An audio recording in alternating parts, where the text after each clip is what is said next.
Baghdad का शाही बाजार अपनी रौनक और चहल पहल के लिए पूरी दुनिया में मशहूर था। यहाँ हर मुल्क के सौदागर आते, सोना चांदी, रेशम और मसाले बेचते।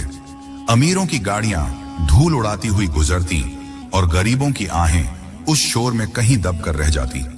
इसी बाजार के एक वीरान और गंदे कोने में एक पुराने दरख्त के नीचे एक बूढ़ा अंधा फकीर बैठा रहता था।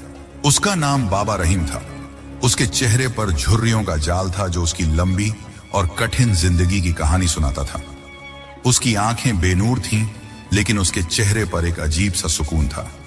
बाबा रहीम के बदन पर जो कपड़े थे वो इतने पुराने हो चुके थे कि उनमें अब कपड़ा कम और पैबंद ज्यादा नजर आते थे। वो सुबह से शाम तक वहां बैठा रहता, लेकिन कभी किसी के आगे हाथ नहीं फैलाता था।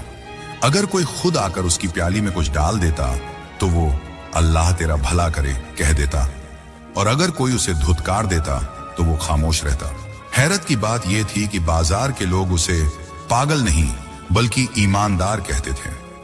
अक्सर जब दुकानदारों को नमाज के लिए जाना होता तो वो अपनी दुकान का कीमती सामान उस अंधे फकीर के पास रखवा जाते।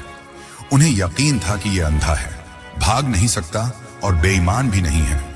लेकिन अफसोस, लोग उस पर भरोसा तो करते थे, मगर उसकी भूख का ख्याल कोई नहीं रखता था।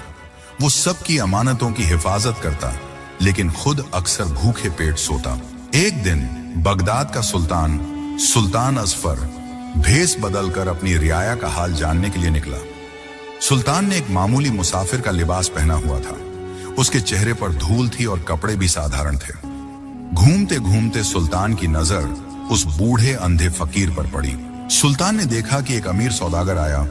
उसने अपनी भारी थैली बाबा रहीम के पास रखी और कहा, ओ बाबा, जरा इसका ख्याल रखना, मैं अभी आता हूं। बाबा रहीम